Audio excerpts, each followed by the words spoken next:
Berlakunya pertambahan ahli waris ni kebiasaannya disebabkan ada beberapa perkara lah. Banyak sebab sebenarnya.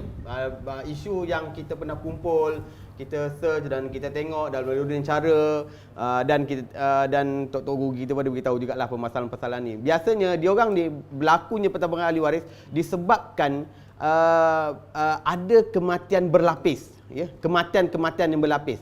Apa maksud kematian berlapis kat sini yang menyebabkan ahli bertambah? Dia kematian tu adalah kematian kemudian. Masalah. Ya. Kalau macam contohnya si mati meninggal tahun 2000, ya.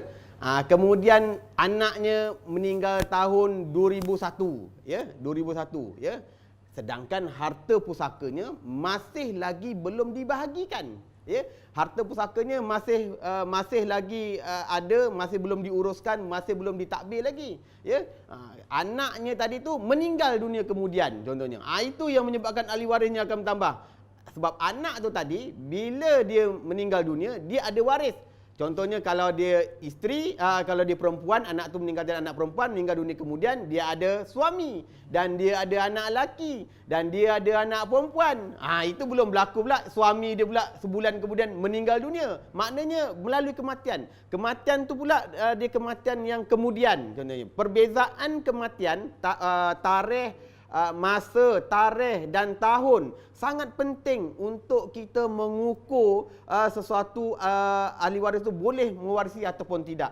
Sebab bila kita buat siasatan pusaka, ustaz-ustaz dekat luar sana, para hakim dekat luar sana, pegawai-pegawai pusaka di luar sana, bila dia nak cari ahli waris tu, dia akan tanya kepada ahli waris yang datang tu, siapa mati dulu, siapa mati kemudian. Kemudian dia akan minta sijil kematian. Yang ini matinya masa bila? Ada satu kes pernah berlaku, ya, saya dengan saya, ya, ada file dengan saya masa tu sebab dia melibatkan hak Baitul Mal. Tahun kematian sama, ya, kematian sama, ya, dia meninggal tahun 2012, ya. Kemudian dia punya ahli waris yang saudara perempuan si ibu bapa dia pun meninggal 2012. Sama. Tapi yang membezakan je ialah bulan. Yang pertama, yang si mati pertama meninggal bulan Februari 2012. Kemudian yang saudara perempuan si ibu bapanya pula meninggal bulan Disember 2012, tahun yang sama. Kalau ikut logik lah tuan-tuan, bila mati sama, macam mana pula dia boleh masuk ahli waris yang ini boleh dapat? Tetapi dalam kes tu tuan-tuan, sebab dia kematian kedua tu berbeza, dia bulan yang berbeza. Ada juga yang saya pernah dengar dan orang cerita, ya, dekat luar sana, ya, dia matinya, dia punya masa dia berbeza, ya. Suami dia meninggal aksiden dekat tempat kejadian di Lebuh Raya tu, contohnya aksiden. Isterinya pula meninggal dalam ambulan dalam perjalanan pergi ke hospital, salah.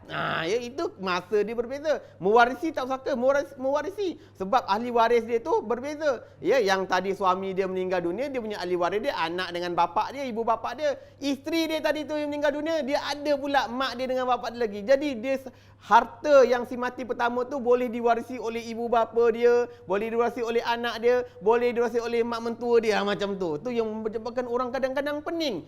Macam mana pula mak mentua si mati boleh dapat pusaka? Sedangkan kita belajar bab faraid, mak mentua tak dapat pusaka. Mak tiri tak dapat pusaka, contohnya macam tu kan. Tu kadang-kadang kita pening, kadang-kadang bila memikirkan, tapi sebenarnya itulah dia punca kematian, disebabkan kematian berlapis, kematian berbeza-beza. Baik, di antara yang lain lagi, contohnya masyarakat kita suka tangguh-tangguh bahagi pusaka, salah. Ya, masyarakat kita ni dia suka tangguh-tangguh bagi, tak nak bagi, nanti dululah dia kata. Jangan kita bahagi cepat-cepat, nanti arwah dalam kubur terseksa, dia kata macam tu. Dia kata, jangan kita bagi cepat-cepat, nanti boleh bergaduh adik-beradik. Jangan kita bagi cepat-cepat, nanti kadang harta ini akan menjadi bahana kepada menjadi bebanan kepada si mati yang telah meninggal dunia, tuan-tuan. Ya, ini banyak berlaku dan ditanya pada Majlis Agama Islam kat kita. Dia kata dia kata kita tak boleh bahagi harta cepat-cepat, ustaz, dia kata. Dia kata dia pernah dengar, dia kata kalau kita bahagi harta tu cepat-cepat, nanti dia kata arwah dalam kubur tu akan terseksa. Saya tak pernah jumpa lah lagi dalil kata arwah terseksa tu, tuan-tuan. Saya tak pernah jumpa lagi lah, Ustaz. Kalau Ustaz Salam dah jumpa, bagi tahu dekat saya. Yang saya tahu, arwah dalam kubur tu tahu apa yang kita buat tu, adalah innahum asma'u minkum, inna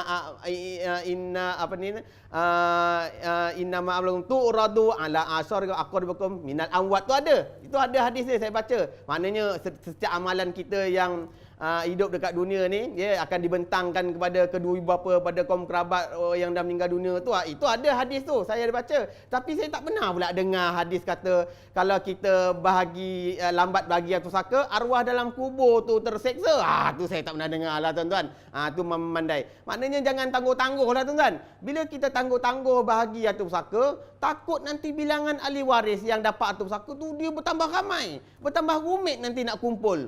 Seorang dah duduk dekat Australia, seorang dah duduk dekat Kelantan sana tu, dah nak cari dekat Kelantan tak tahu duduk kampung mana. Tu masalahnya. Seorang dekat Johor, sedangkan tanahnya ciput aja dia dekat Selangor ni, tuan-tuan, tak dibahagi-bahagikan, ditangguh-tangguh, itu yang kadang-kadang boleh menyebabkan ahli waris tu bertambah bilangan dia, tuan-tuan.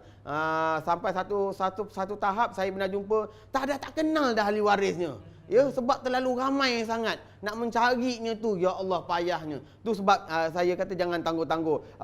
Yang lain contoh yang lain kenapa boleh bertambahnya bilangan ahli waris ni bila berlaku macam tu, sebab kita ni tak ada ilmu nak urus harta pusaka tu. Bila tak ada ilmu nak urus harta pusaka tu yang harta pusakanya beku, tak dibahagikan, kemudian ahli waris bertambah-tambah bilangannya, tuan-tuan.